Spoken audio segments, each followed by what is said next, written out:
hoy vamos a ver otro altar, pero antes vamos a tener esta lectura que hoy le pedía a Rebeca que me acompañara para ponernos en contexto qué nos dice la palabra de Dios. Marcos 16, del 1 al 8, gracias. Cuando pasó el día de reposo, María Magdalena, María la madre de Jacobo y Salomé compraron especies aromáticas para ir a ungirle.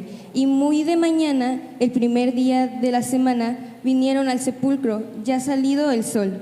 Pero decían entre sí: ¿quién nos removerá la piedra de la entrada del sepulcro? Pero cuando miraron, vieron removida la piedra, que era muy grande. Y cuando entraron en el sepulcro, vieron a un joven sentado al lado derecho, cubierto de una larga ropa blanca, y se espantaron. Mas él les dijo: no os asustéis, buscáis a Jesús Nazareno, el que fue crucificado. Ha resucitado, no está aquí, mirad el lugar donde le pusieron. Pero id, decid a sus discípulos y a Pedro que él va delante de vosotros a Galilea, allí les veréis como os dijo. Y ellas se fueron huyendo del sepulcro porque les había tomado temblor y espanto, y ni decían nada a nadie porque tenían miedo. Amén. Gracias, Rebeca, gracias por apoyarnos. Y bueno, estamos hablando acerca de estas mujeres y la resurrección. Pero antes, vamos a repetir nuestra declaración de propósito. El pastor me está viendo en este momento, ya me saludó, está en la transmisión. Pastor, te saludamos con mucho cariño, la iglesia ya va a venir, ya va a venir, ya está por venir. Y me dijo: todo muy bien, nada más que no dijiste la declaración de propósito. Yo, es verdad, pero hoy sí la voy a decir. Entonces yo le voy a invitar que usted agarre su Biblia y si ya se sabe la declaración de propósito, vamos a decirlo. Señor, hoy demostramos nuestra confianza en ti al obedecer tu palabra. El deseo de nuestro corazón es glorificarte con nuestra obediencia y vida. Y si no lo hago así, ¿para qué creo en ti? Oremos. Señor, muchas gracias. Gracias por este privilegio. Gracias porque tú, Señor, estás obrando en nuestras vidas. Gracias, Padre, porque hoy nos das la oportunidad de celebrarte, hoy nos das la oportunidad de comprender con nuestra mente y nuestro corazón lo que tú hiciste al tercer día. Levantaste a tu Hijo, dándonos esa esperanza de que un día también nosotros seremos levantados en tu presencia y moraremos contigo, Señor, por toda la eternidad. En el nombre de Jesús, Señor. Amén. Yo les dije a mis hijas hace mucho, no sé si se acuerdan, que este canto de Día Feliz me gusta mucho. Bueno, me gustan mucho varios. Gracias. Me gustan mucho varios. Pero este de Día Feliz, no sé, pero el Espíritu Santo ha provocado algo en mí. Y yo les dije, el día que yo fallezca, quiero que canten ese. No quiero que estén, bueno, van a estar tristes, ¿verdad? Pero con este canto de Día Feliz, yo quiero que recuerden que mientras ustedes van a estar aquí, yo voy a estar en el cielo cantando. Y me encanta el coro porque dice, ¿cómo dice Jaime? Oh, qué glorioso día, qué gloriosa manera que me salvaste. Me encanta. Y me ubico y diré, Señor, aquí estoy entre tu presencia. Entonces, hijas, ya saben, hermanos, todavía no me voy a morir, o sea, falta mucho, tengo muchas cosas que hacer por el Señor. Y le he dicho, Señor, yo estoy lista, pero todavía no, o sea, aguántame tantito, ¿no? En esta tierra. Pero ese va a ser mi canto. Así que, Jimmy, cuando estés más viejito y si me voy yo primero, ya sabes, ¿ok? Bueno, como hemos visto en los mensajes, los decía de este altar total de entrega. El altar tiene un propósito. Y hoy veremos lo que nos narra Marcos en el capítulo 16 acerca de estas mujeres, cómo ellas fueron testigos de este altar, un altar ahora de cumplimiento de parte del Señor Jesús. Y Dios desde la antigüedad nos había dado esta promesa de que Cristo moriría, pero que Él se levantaría de entre los muertos. Y vimos el viernes acerca del altar supremo que Cristo ofreció, y ahora a través del sepulcro, la resurrección de Jesús, pues nos ofrece este altar de cumplimiento. Y primero, quiero decirles que este altar de cumplimiento es así porque fue un olor fragante. ¿Recuerdan? En el altar se tenía que quemar para que subiera el aroma. Entonces, este altar de cumplimiento es un lugar de olor fragante. Dice el verso 1, cuando pasó el día de reposo, María Magdalena, María, la madre de Jacobo, y Salomé compraron especies aromáticas para ungirles. Estas mujeres se habían preparado para terminar de ungir al Señor y limpiar pues el cuerpo de su maestro. Con amor, ellos llevaron la costumbre que ellos tenían como pueblo. Jesús había sido entregado, su vida había sido puesta ante su Dios, ante su Padre. Él era ese cordero que se necesitaba para ese altar de sacrificio. Y cuando las mujeres iban a ponerle este aroma, era porque necesitaban limpiarlo y que tuviera ese olor agradable. Pero Jesús ya había dado un aroma agradable con su obediencia. Cuando te pones, nosotros nos ponemos perfumes, ¿no? Esa es la idea, y más cuando es verano, ¿no? Hay que ponernos perfumito, ¿no? Y el perfume pues queda impregnado en nuestra ropa. Si sales de tu casa o de tu cuarto, se queda como que el aroma impregnado en la habitación. En ocasiones, si saludas a alguien, impregnas de perfume. A algunos les gusta, a otros no. Yo recuerdo que mi esposo y yo teníamos una conocida en común, y de repente mi esposo llegaba al seminario y me decía, me saludaba y todo, y yo le decía, ¿saludaste a Sutanita? Me dice, sí. ¿Cómo supiste? Le dije, por el aroma de su perfume, porque era muy común. Entonces, el aroma, cómo se llega a impregnar en las cosas, en los lugares, y llegan a ser muy placenteros. Tal vez ustedes tengan en casa velas, ¿no? A mí me gusta poner aceititos y velas para que cuando yo entre, huela rico y no huela a grasa, no huela no sé qué tanto, ¿no? Luego las casas se huelen. ¿Por qué? Porque a nosotros nos gusta crear ambientes de tranquilidad. Un aroma, tú llegas y dices, hueles bien, porque te da tranquilidad, te da cierto placer. Bueno, Jesús fue un olor fragante delante de Dios. En este altar de cumplimiento, Él estaba haciendo este ambiente de quietud y paz que al final iba a ser para nosotros. Y cuando nosotros honramos a Dios, somos olor fragante. Cuando nosotros somos obedientes ante Dios, esto sucede, y Dios no es así como que, ¿qué pasaría? ¿Qué huele? No. El Señor está al pendiente de nuestra obediencia. El Señor está al pendiente de las cosas que nosotros ofrecemos a Él. Por ejemplo, el Señor Jesús, a veces creemos que como Él es Dios, todo pasó muy rápido y todo pasó muy bien y no sufrió. Pero cuando nosotros leemos los evangelios, nos damos cuenta que el Señor Jesús tuvo periodos difíciles. Y creo esto se los comentaba desde el viernes, antes de que llegara el tiempo de ir a Jerusalén y cumplir con el sacrificio. Nos narran los evangelistas que Él tuvo tiempos donde se sentía triste, donde se sentía confrontado, y era cuando el Señor se apartaba para pasar tiempo con el Señor, porque no era fácil.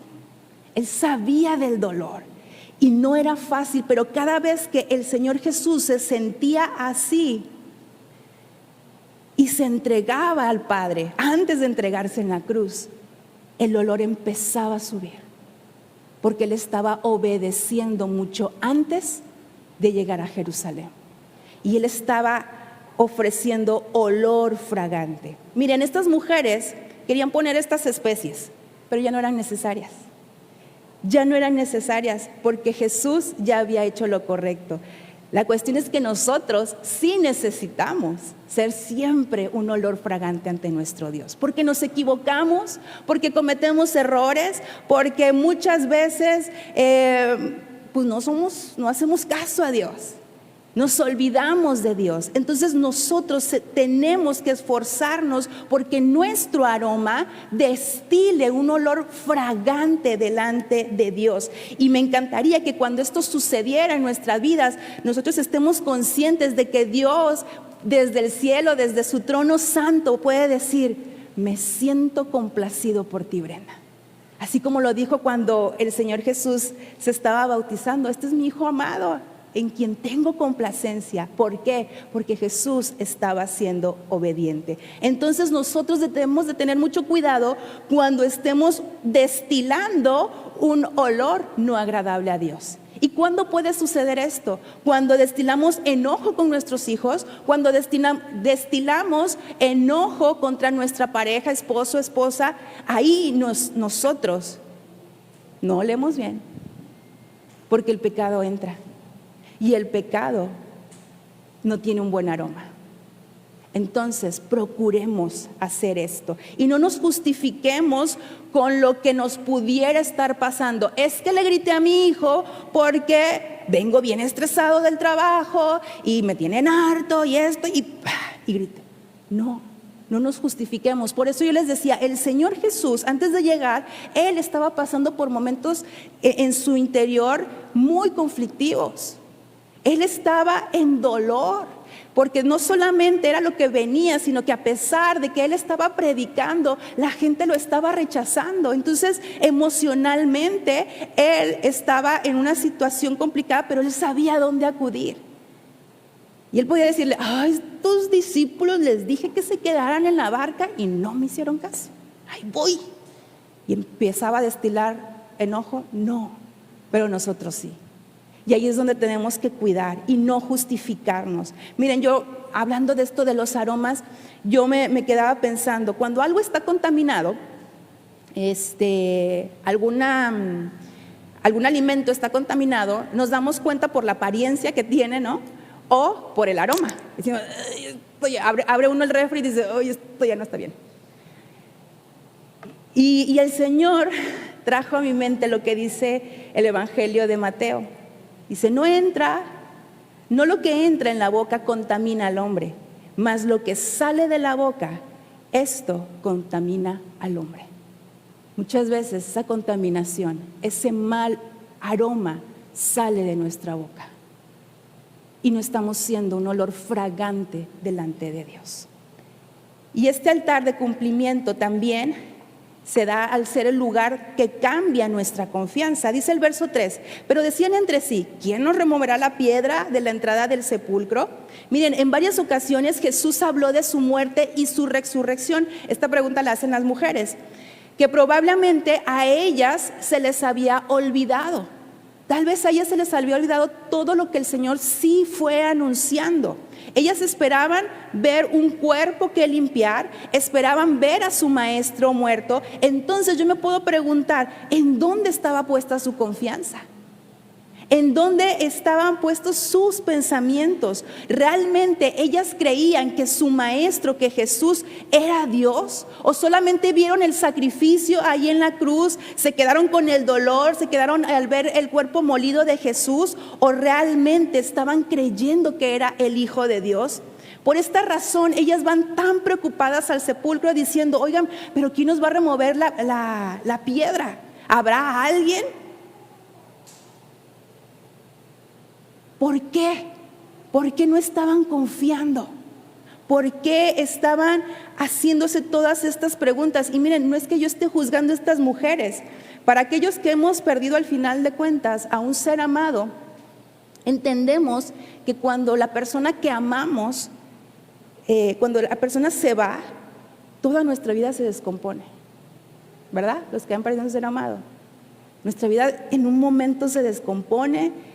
Te encuentras aparentemente bien, pero el sentimiento del llanto, el sentimiento de tristeza y el llanto se te queda así como que ahogado en el pecho. Y si te toca hacer las cosas del sepelio, pues tú te enfocas solamente en lo que estás viviendo y no empiezas a meditar en todo lo que puede estar alrededor. Estas mujeres, por eso les digo, no las juzgo.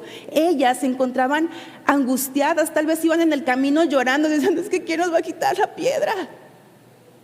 Iban cuestionando muchas cosas. Su mente probablemente estaba bloqueada y no recordaban lo que 3 años estuvo predicando el Señor Jesús.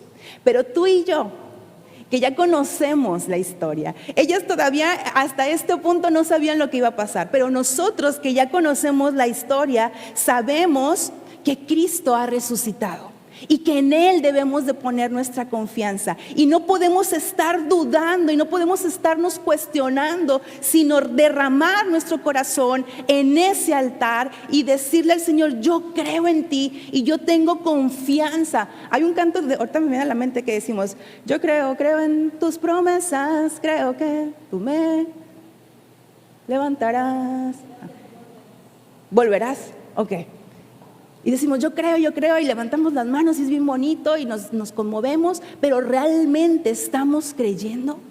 ¿Realmente en el momento crítico podemos decirle al Señor: yo creo y tengo mi confianza?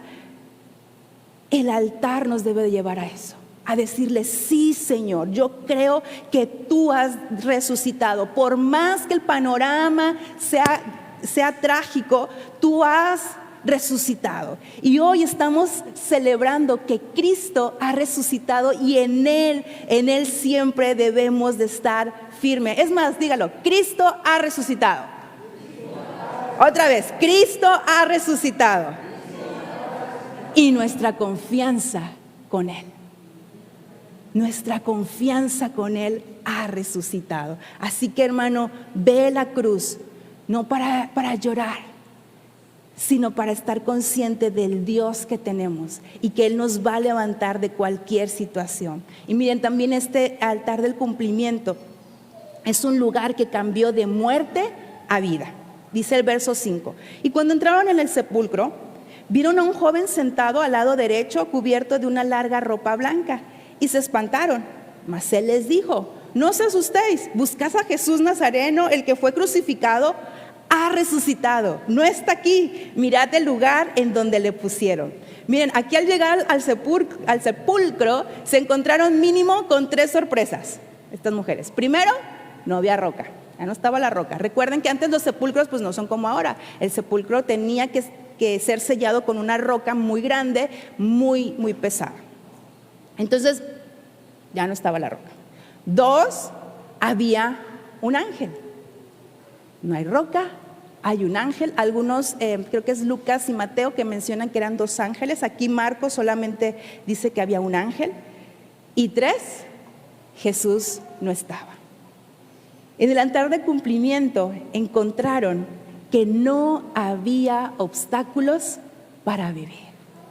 No había obstáculos, ya no estaba la roca. Su preocupación ya la habían quitado. Que decían: oigan, ¿y la roca? ¿Qué vamos a hacer con la roca? No sé, pues buscamos. Si esa era la preocupación, ya no estaba, porque alguien, para ellas, ya la había quitado. Y cuando nosotros creemos lo que yo les mencionaba hace un momento y tenemos esa confianza en Jesús, nuestros obstáculos físicos, mentales, emocionales, espirituales, los que usted se invente, son quitados. Gracias a Jesús, porque a veces nosotros queremos los obstáculos. No, si es que está bien pesada la roca y ahí voy. Y Jesús dice: ya no está. Pero nos encanta a nosotros poner obstáculos tras obstáculos cuando el Señor nos quiere libres. Este ángel que vemos aquí en la narración está dando testimonio de lo que el Creador es capaz de hacer. Y si Él quitó esa roca en el pasado, ¿qué no hará por nuestras rocas internas? Él no las va a quitar. Él nos va a quitar todo peso. Y el Señor Jesús, dentro de lo que Él predicaba, decía: ¿tienes una carga? Bueno, dámela. Dame esa tu carga y yo te voy a dar la mía, que es ligera, que es más fácil y que será de bendición. Es mi interpretación, no dice así, es mi interpretación. Entonces, hermanos, creamos lo que nuestro Dios, nuestro Padre puede hacer por nosotros. Él cambia de muerte a vida, cosas que han muerto en ti. Y yo quiero hacerte la pregunta y que tú la estés considerando: ¿qué ha muerto en ti? ¿Qué ha muerto en tu interior? Algunos podrán decir metas. Han muerto en nosotros anhelos, amor. Ha muerto el trabajo, actividades. Bueno, todo aquello que tú has creído que ha muerto, Jesucristo le da vida. Y Jesucristo va a remover todas esas piedras donde has enterrado tus anhelos para sacarlos y darles vida y propósito en Él. Dios no nos quiere como zombies, ¿entiendes? Porque así caminan los zombies. Yo no sé por qué caminan los zombies con la cabeza así. Pero Dios no nos quiere así. No, Dios quiere, como dice su palabra, que cambiemos ese lamento en baile, pero que realmente eso se note en nuestro rostro, que nosotros vayamos por la calle, que nosotros vivamos y que la gente se dé cuenta de que creemos en un Cristo vivo. Miren lo que dice Salmo 71:20. Tú me has hecho ver muchas angustias y aflicciones. Me volverás a dar vida y me levantarás de nuevo de las profundidades de la tierra. El salmista está reconociendo su condición, porque él dice, estaba en angustia, estaba en aflicciones, pero me volverás a dar vida.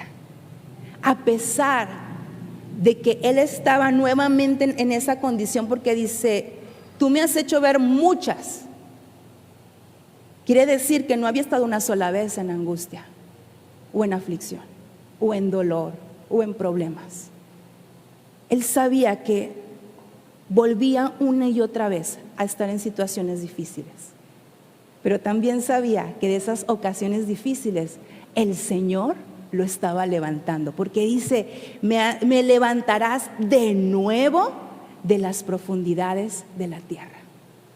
Y si hoy, hermano, tú te sientes como el salmista, quiero decirte que Jesucristo te volverá a dar vida. Volverá a dar vida a tus anhelos, volverá a dar vida a tu servicio, volverá a dar vida, te volverá a dar vida como padre, como hijo, como hermano, porque Él es un Dios de vida. Y miren, había un ángel también. Me pregunto por qué tiene que haber un ángel. No sé si preguntaron ustedes, yo luego me pregunto muchas cosas, permítanme. ¿Por qué estaba el ángel ahí? ¿Era necesario que estuviera el ángel? Con que Dios hubiera dicho, se mueve la piedra hubiera pasado con el poder de Dios. Pero era necesario que ellas vieran el milagro.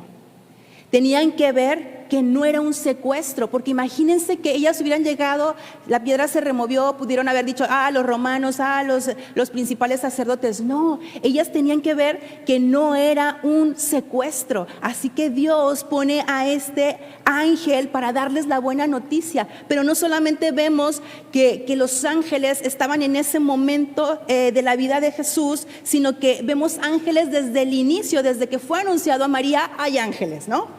Desde que nace Jesús hay ángeles que decían gloria a Dios en las alturas, y ahora este ser angelical estaba anunciando que Jesús había resucitado. Era un enviado de Dios que les quería decir Dios a ellas, esto es mi obra.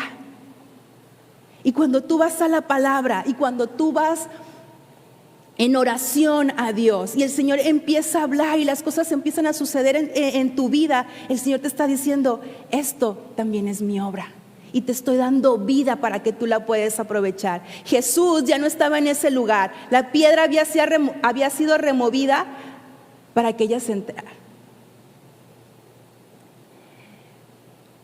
Jesús no necesitó la piedra para salir, pero ellas necesitaron que la piedra estuviera removida para poder entrar y ser testigos visuales del milagro que había sucedido. Era para ellas la piedra, era para ellas lo del ángel, porque tenían que ver que en todo el Señor estaba ahí. Entonces nosotros no podemos quedarnos solamente mirando la cruz, sino debemos de tener esta esperanza en la resurrección. Y esto también, hermanos, el altar del cumplimiento es algo que se tiene que compartir. Se tiene que compartir. Dice el verso 7, pero id, decid a sus discípulos y a Pedro. ¿Dónde estaban los discípulos en ese momento? Ya habían pasado días. ¿Dónde estaban los discípulos? Y miren, al igual que las mujeres, no los juzgo. Ellos estaban en un lugar resguardados. La verdad es que habían sido días muy complicados, habían sido días en los que ellos ven cómo es arrestado su maestro, ven cómo lo golpean, que los principales sacerdotes se convirtieron básicamente en los enemigos de Jesús.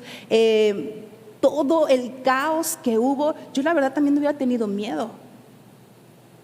Y ellos estaban resguardados. Y entonces el ángel les habla a las mujeres y les dice: vayan. Dice: decid a sus discípulos y a Pedro. Entonces, Dios quería que sus discípulos supieran todas las cosas que estaban aconteciendo. Tenían que ver que Jesús estaba vivo, pero antes de verlo, era necesario que ellos pudieran creer por el testimonio de las mujeres.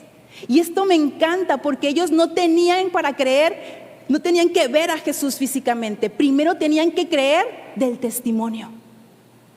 Que ahora estas discípulas que el Señor eligió querían llevarlos. Entonces, cuando ellas se encuentran con el ángel, la verdad es que no les hace un tour por el sepulcro.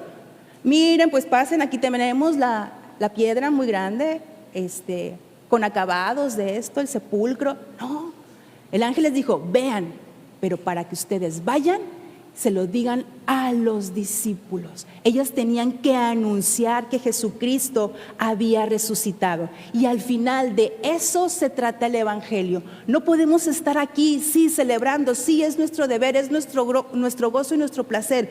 Nosotros hemos sido salvados para predicarle a los demás.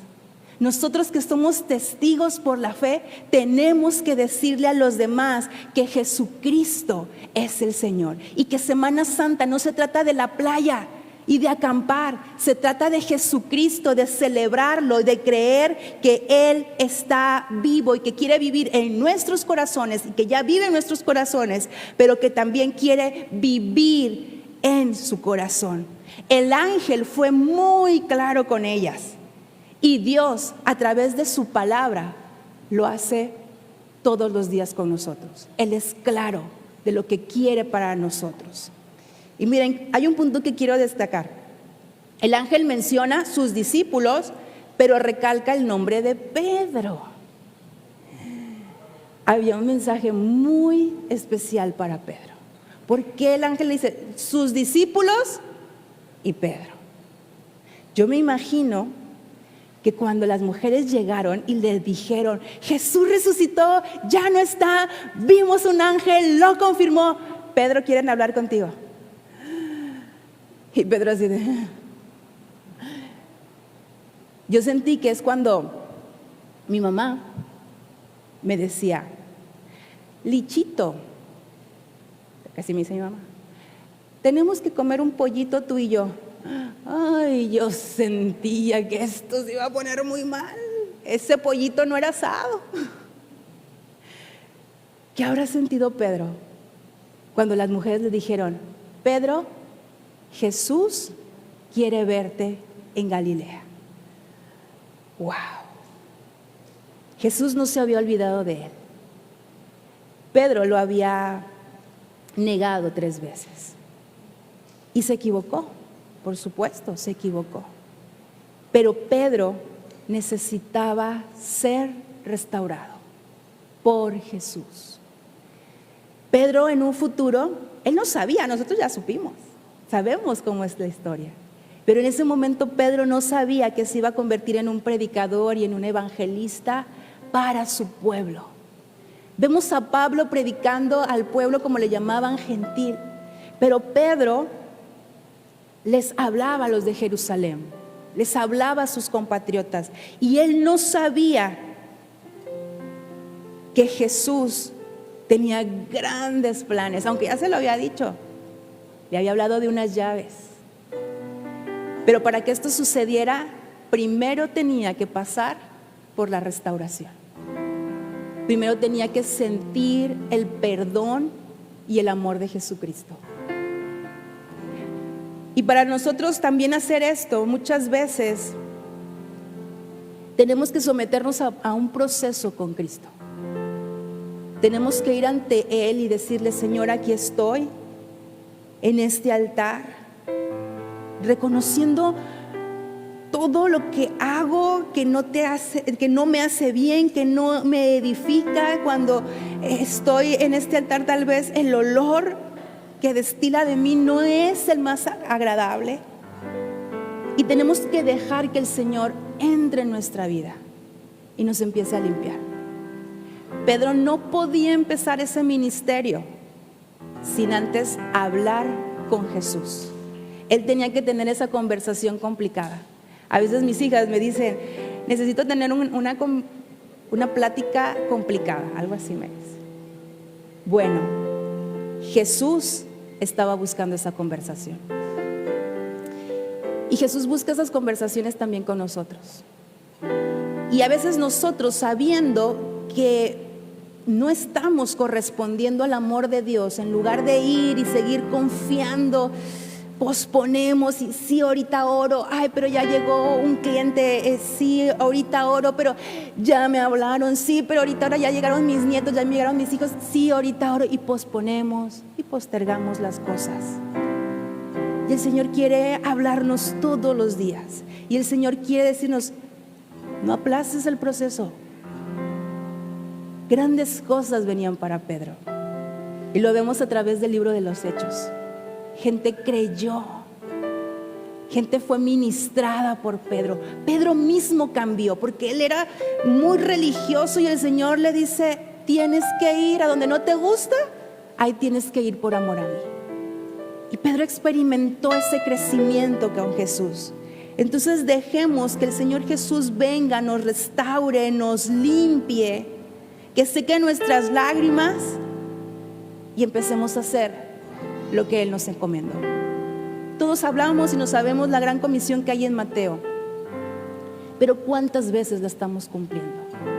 El altar se trata de hacer.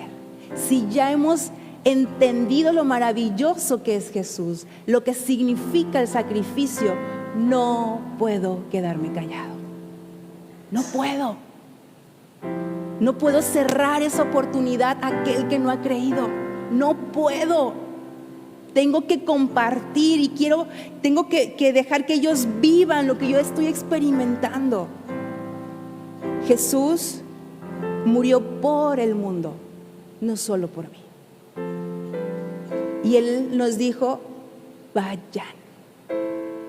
Entonces este altar se trata de compartir. Y quiero terminar con esto. Si pueden poner el reto de fe, dice: atrévete a vivir en este altar. Cuando Jesús dijo: consumado es, nos dio la oportunidad de vivir en su gozo, plenitud y salvación. Celebra la resurrección, pero celébrala así, siendo obediente, siendo olor fragante, siendo obediente. Celébralo así. No se trata solamente del júbilo, así, lo celebro. No, se trata de hacer lo que nos corresponde como hijos de Dios. Vamos a orar. Gracias, Padre. Gracias porque tu palabra nos lleva a comprender cuál es nuestra misión, cuál es nuestro propósito. El de adorarte, el de rendirnos delante de ti, pero también de hacer, Señor, lo que tú nos has encomendado. Que hagamos discípulos. Y si yo no me atrevo, Señor, a ser discípulos porque hay algo en mi corazón que me detiene, hoy lo pongo delante de ti. Y hermano, tú sabes que te está impidiendo servirle al Señor. Tú sabes que te impide no levantar ese altar.